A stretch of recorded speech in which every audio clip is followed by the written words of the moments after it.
Welcome back to Modern Tactical Shooting. Now, for this video, I want to talk about a method of training that really Special Forces does not do anymore. Something that we did throughout, I would say, the early years of GWAT, and then really has kind of evaporated, mainly due to funding, but because the current crop of Special Forces guys, they don't know what they don't know. Nothing against the guys in the teams, but they just don't know how we used to do things and how we arrived at doing certain things.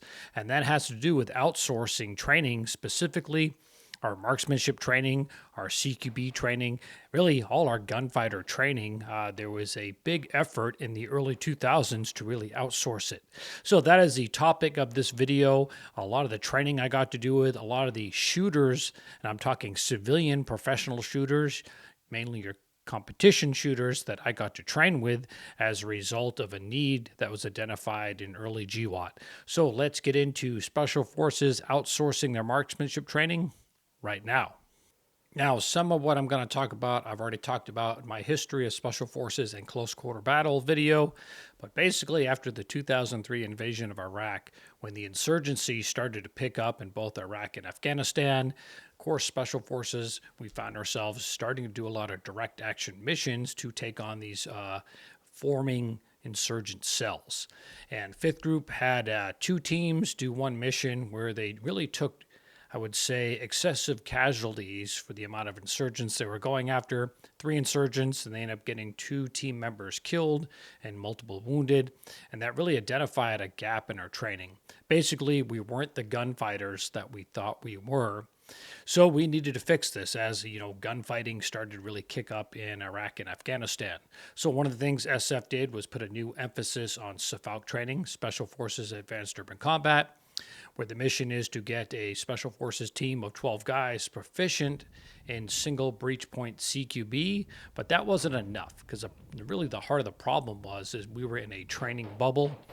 Training only within your unit, you're only as good as you think you are, and we all thought we were great gunfighters, but again, you don't know what you don't know, and we're practicing CQB techniques that really were based on 1990s stuff from Black Hawk Down, and then going into GWAT, we're finding out that a lot of the stuff really didn't work as well as it did in the shoot house when we were going up against paper targets that don't shoot back. So I was in 5th Group at the time, and there were a lot of things 5th Group started to do. And a lot of it has to do with funding. First of all, the floodgates were open. Hey, how do we get rid of this gap in our training and our skills?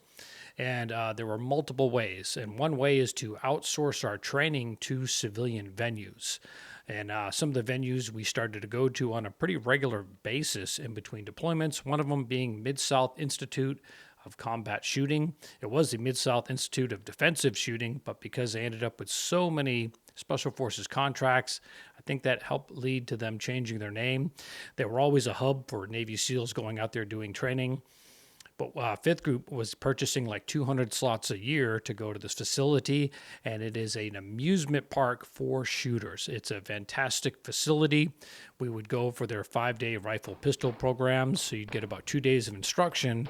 But really what made Mid-South so great, and they're still around today, is each bay has a different array of steel targets. So you go into the bay, you shoot the array of steel targets, you shoot it rifle, shoot it pistol, shoot it rifle, pistol. And each iteration to reset the steel, it was all pneumatic. So you hit one button, all the steel comes back up. So you can do a lot of rotations through it. And when you get bored shooting that array, you just walk over the next bay and there's a completely different steel plate layout. So this is basically shooting problems at each bay. And it forces you to solve these shooting problems as fast and accurately as you can. And that's one way to improve your shooting. Yeah, getting instruction is one way, but you really have to press your skills. And that's what makes Mid-South so great. They have at least 20 bays, I think. Each bay has a different steel array, which is a different shooting problem. Plus, they have basically an urban scrambler I talked about in my doing a peel for real video. You can do it as a 2-man team. You can do it as a 4-man team. You're basically doing a last man technique where you peel through this huge urban array. Again, engaging tons of different targets, moving targets, static targets that disappear. It really tests your marksmanship ability. And the only way to improve in marksmanship is to really challenge yourself. And that's what Mid-South really brought to the table is, again, these very elaborate steel arrays that you're forced to negotiate as a shooter. And we'd race each other. We'd race the cadre. The main instructor during the time I went, his name was Ross.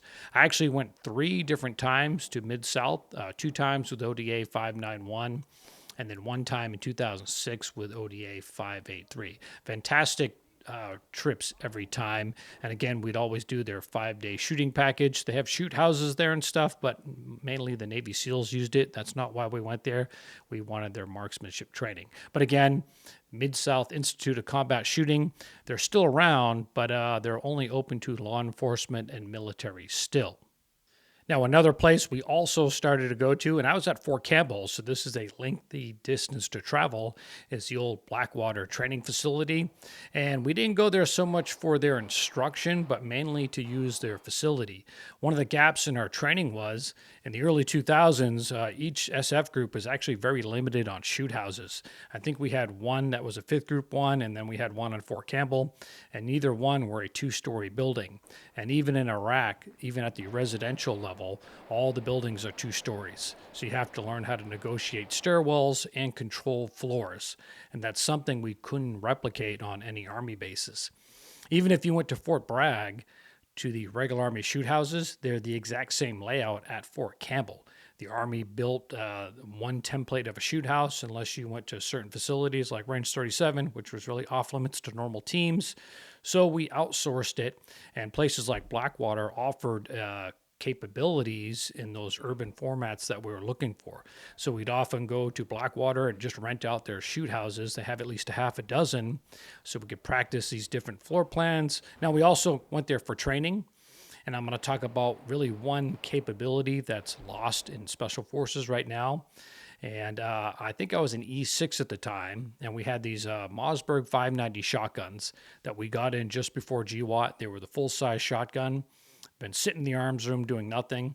And as an 18 Bravo, I believe I was in E6, I was like, hey, why don't we go to a course and learn how to run these pump shotguns for combat? So I researched it. I wrote the con-op on my own to go to Blackwater for a 5-day shotgun course. And the battalion commander wasn't around, but this is how easy it was back in the early 2000s. I went to my company commander. He was like, hey, that looks great. Walk it over to battalion. Battalion commander wasn't around, so I took it to the XO's office. I still remember it to this day. He looked at the con-op, and he was like, hey, this is great. Instead of just your one team going, why don't you rewrite it, rework the numbers, and send your whole company? And I ended up rewriting it for 3 teams, and then I submitted it to staff, and it got approved and done in like 2 weeks. And that just doesn't happen anymore. I dare or I bet any current Green Beret to write up a con-op at the lower enlisted level and then try and walk it through staff and get it approved in under 2 weeks. That's just something that doesn't happen anymore. I'll expand on that here in a little bit. But yeah, it was approved, and we went for a 5-day shotgun pistol course. I still remember it was taught by a retired police officer and a retired U.S. Marshal. And it's still one of the best courses I went through, because who better to show you how to run a pump shotgun than a retired law enforcement professional? And yeah, it was a phenomenal course. And again, they have facilities there that we just can't replicate on a military base, like their Hogan Alley, things like that. So I think during my time in 5th Group, we went to Blackwater, I believe, twice just to use their facility, and then 1 time for that shotgun rifle or shotgun pistol course. Now, that's still around also. That old Blackwater training facility is now owned by Constellus, and it's the Constellus Training Center. I've actually been speaking with them, and I've been invited to go out. They gave me a blank check to go out there and film at their location and really do anything I want. So sometime in the future, I'll be making some videos from the Constellus Training Center. And checking out their ranges, because again, last time I was there was probably like 2005. So I'm super interested to see what it looks like now. Now, on the close quarter combat side or the close quarter battle side, I was a Sephardic graduate, been through Cephalics. I thought I knew my stuff. But again, we really weren't as good as we thought we were. And once we started to get into gunfights as a whole within Special Forces, so another place we started to go to, and this was 2004, was DARC, which is the Direct Action Resource Center in Little Rock, Arkansas. Now, I talk about them a lot in my History of Special Forces Close Quarter Battle video, so I won't rehash the entire story of them. But basically, they're offering cutting edge techniques in CQB, stuff I'd never seen before. And eventually, I would become a huge Darcy proponent because their techniques work. And I would go on to train my team up on Darcy techniques and employ them on every combat tour I was on after I'd been through their course. But what makes Darcy unique is not only do they have super complex layouts, and their Mount City is pretty phenomenal. But it's the most, I would say, stressful environment I've ever trained in. They can really put on artificial stressors to make it super intense. And it's the most intensive close quarter battle training I've ever been through. They have a professional Op 4 that fight like a Tier 1 unit. So you're not fighting a bunch of guys that just sit and die in place. You're going force on force. They can do things like set buildings on fire in the Mount site. I remember one time we were there, they set some cars on fire, and that caught the grass on fire. Half the complex was on fire, and they're like, hey, continue to train because in gunfights, stuff can catch fire. And yeah, we half the place was on fire, and we're still clearing buildings. Also, they can simulate RPGs firing at you and things like that. So a super high stress environment. They do a lot of other unique things to really pour on the stress. But yeah, exceptional training facility, and that was for close quarter battle. And in my History of Special Forces and Close Quarter Battle video, basically what we were learning in a training environment at Darcy, I was a fifth group at the time. In third group, guys had kind of come to their own conclusion during the hard fighting in Baghdad, and the things kind of meshed. When I became a Sephardic instructor from fifth group, the things I had learned from Darcy, third groupers were already doing from real world experience. So that was a big eye opener. But yeah, Darcy was another place we would regularly outsource for training. Again, they had shoot houses that their floor plans weren't available on Army bases, and you need that. If you use the same shoot houses over and over again, and this is a huge problem, and all the groups would end up building more shoot houses, but even if you have 2 or 3 different shoot houses and you're using them over and over again year after year, instead of working on facing the tactical problems of the enemy you could be taking down to that house, you end up starting to war game the house. You end up playing the house as opposed to playing the threat because you know the house so well. You kind of game it, and it turns into kind of paintball-ish type fighting, and that's not what you need. That is a training scar. When you know the layout so well that it gives you an advantage, well, then that's not a true representation of what combat's going to be like. So that's one reason why at some facilities, like Blackwater at the time, we would go there just to use their shoot houses because they had different layouts, and you really need that in your CQB training. So yes, going and outsourcing training to other facilities, you get the benefit of going to the other shoot houses, other ranges that offer different tactical shooting problems. And also, of course, you get instruction on new and different techniques. You get out of that bubble. And I think I can't really express how important that is. Because I was in a bubble myself. I'm a Sephardic graduate. I know all this stuff. And then at some of these training facilities and some of the classes I took part in, I was like, wow, that's a completely different way of doing things. And that's good to go and broaden one's knowledge. Because going into a gunfight, and I've said this a ton of times before, it's not chess, but it is checkers. It's moves and counter moves. And if you've had one style of training that gives you a few counter moves, but why not expand your knowledge and have more counter moves available to you for those tactical problems? And the only way you get that, again, is to outsource your training to other facilities or bring instructors in. And that is another thing we did to help improve our combat marksmanship, is bring instructors in. And I would say 90% actually came from the competitive shooting world. They weren't old tactical guys. There's a few out there that we brought in, But for the most part, it was civilian competitive shooters, championship shooters. We brought them in for marksmanship training. No tactics. We didn't need tactics from them. Considered ourselves the tactics professionals. But why not bring in a championship shooter to show us how to run and gun better? Because to be a champion in USPSA or 3-gun or anything like that, the top 3 slots are usually separated by maybe a second and maybe a point or two. So to be at the top of your game, you must have an awesome balance of speed, accuracy, and weapon handling skills. And who does it the best? Well, those are your championship style shooters. To give it context, your average Green Beret can probably shoot 2 to 3 shots a second accurately at varying distances. But a world-class championship shooter, they can shoot 4 shots a second and burst up to 5 shots a second while maintaining accuracy. So the only way to learn how to do that is to get training from these individuals. Now, some of the professional shooters I got to train with are Benny Cooley, Matt Burkett. These guys are civilian championship shooters. Ernest Langdon. Now, Ernest is a former Marine, so he had a tactical background, but he was a 2-time U.S. champ with a Beretta 92 of all guns, so a M9 pistol, and he's probably still one of the best shooters in the world with an M9. Also got to train with Kyle Lamb. Now, he's a retired Delta Sergeant Major, but he was a heavy hitter in the early years of 3-gun, and I really consider him the father of modern rifle training. Now, there's some other names out there I didn't get to personally train with. Guys like Frank Garcia out of Florida. He's done some stuff with SF. And Jerry Barnhart. I think he's done stuff with SF and Rangers. A Ranger buddy of mine was saying he used to work with the Rangers. And it wasn't limited to SF and Rangers. On the Tier 1 side, I can't confirm, but I heard Rob Latham, the great one, has worked with a lot of Tier 1 units, along with Michael Voigt. He was the president of USPSA for a while and a madman with an AR-15. So again, we weren't really looking for tactics with these guys. We're looking for, hey, you're a champion with a firearm. How did you get that way? And can you make us shoot as good as you? So that's why we did a lot of training with these guys.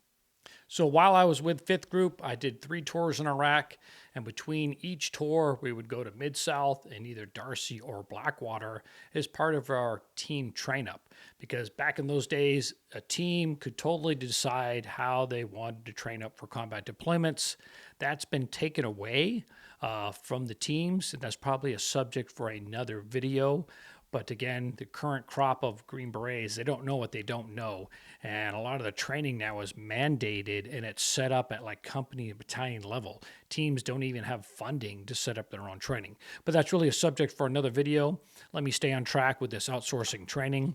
Now, in 2007, I became part of the SWIC. During your time in SF, you have to go to the Schoolhouse Special Warfare Training Center. I was fortunate enough to become the head of flat range for Sephardic, our hostage rescue school. And I was able to bring in a lot of professional shooters. That's where we had Ernest Langdon come in, Matt Burkett, Kyle Lamb came out for a 5-day course. Benny Cooley, and I think Frank Garcia came out, but I didn't attend one of his classes. He trained some other guys out there. But and even Todd Jarrett came out one day for a visit, and I was even able to get 2 instructors out to Darcy to go through their week of training to see a different method of CQB. So, yeah, we were still able to bring in professionals, but it was around 2008-ish. That's when I started to see the shift in mentality and the shift in funding. So 2007, of course, we're pulling out of Iraq. Iraq is winding down, so Afghanistan is the only show in town. So the money is starting to get shut off a little bit to do outsourced training, but there was a huge mindset shift started to happen really at the same time. Now, I was the head of marksmanship, and I distinctly remember we had a visit from the USASOC chain of command come out, and I was trying to explain to them, hey, the importance of bringing in all these professional shooters and going to other venues. And I totally remember it. One of the officers, they were like, hey, Jeff, we don't need to outsource training or bring in professionals. We have guys like you that can rock it and bring it on the range. And I was like, hey, the only reason I'm as good as I am is because I got to go to all these other venues and work with all these professionals. They made me the shooter that I am today. And when I leave, that experience is going with me, and they didn't get it. And of course, that's what's going on. We're back in that bubble because as guys leave the unit, they take that experience with them, and if you can't replicate that, well, then that's skill sets that are lost. And when you cut out outsourcing training, you're back in that bubble. If you're training just within the unit, again, you're only going over a certain amount of skills. And again, it goes back to those moves and counter moves. You only know a certain amount of counter moves, and you're just recycling them over and over again. It's really hard to learn new things if you're not going out and working with other entities and seeing what they do. But yeah, that started to really creep in. Now, there's still some outsourced training going on. When I got over to third group in 2010, I was able to get a team out to Darcy one last time, and they were still bringing in some professionals. Clay Martin, who was running the SFOUT committee, he was able to bring in a gentleman named Len Baxley, who runs the Texas, let me see, I've got it right here, Texas Defensive Shooting Academy. He's a phenomenal shooter. He came out to our Range 65 SFOUT program a few times to work with the cadre. And I was able to get a team to Darcy one last time. But unlike in the early days of GWAT, where as an E6, I can write up a con-op, and within 3 weeks it gets approved and we're headed out there, it was a completely different experience. And let me tell you about that. So having been through Darcy twice before in 5th Special Forces Group and utilizing the techniques I learned in Darcy on real-world missions, I'm still a true believer to this day in how they teach CQB out there. It's completely different techniques to what I learned in Special Forces. One of the core things is I learned that 4-man stacks cannot cover enough angles. That's why if I see teams practicing 4-man CQB and not rolling with their 5 or 6-man stack, I already know they're set up for failure because 4 men cannot cover enough angles while flowing through a structure. So that's one of the tells right there. But I wanted to get a team to Darcy, and it just so happened the Isometric Warfare Group, AWG, was looking to train with the team at Darcy because they want to train with Special Forces guys who they're going to be paired up with downrange. So they were going to pay for the course, which was about 40 grand. We only had to pay for our travel, food, and lodging. So I was like, hey, this ought to be an easy con-op to write up and get approved. And well, it turned out to be a complete nightmare. The attitude within third group was really, they had no idea about outsourcing training, and it was completely alien to them. They're like, what do you mean you want to go to this other venue and pay for this course? And it was a battle. It was a battle of red tape. I had to push this con-op through. It took like 2 or 3 months, despite the fact that AWG was paying for almost all the costs, and they'd already done a complete con-op. You have to get risk assessments done and all this other stuff. They had done all that, but third group made me completely reproduce the entire con-op for them to get it approved.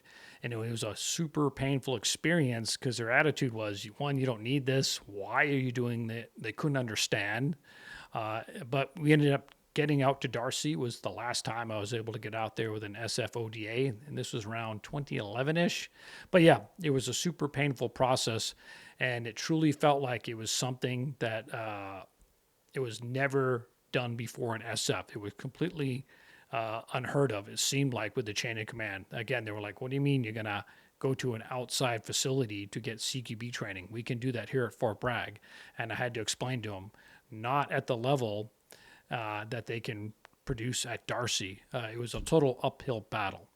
And that was the last time I was able to outsource training. Now, I'm sure it's still going on within SF, but nowhere near the levels that it was during the height of GWAT. And there was a huge shift in mentality. And this was around 2010, 2011. I don't know if the message came from third group or from USASOC, but I remember there was a message put out saying, hey, the era of gunfighting is over, and SF needs to get back to their roots of FID and training and things like that. Well, to me, that's a pretty naive statement. Who's determining that the era of gunfighting is over? Well, it can't be you. It's going to be the enemy. If you're still operating enemy territory, they're going to determine if the era of gunfighting is over. And 2011, 2012, it certainly was not over in Afghanistan. The era of gunfighting was still very much on. Up through my last tour in 2015, and I know it was on for the teams that showed up in 2016, 2017, still plenty of gunfighting going on.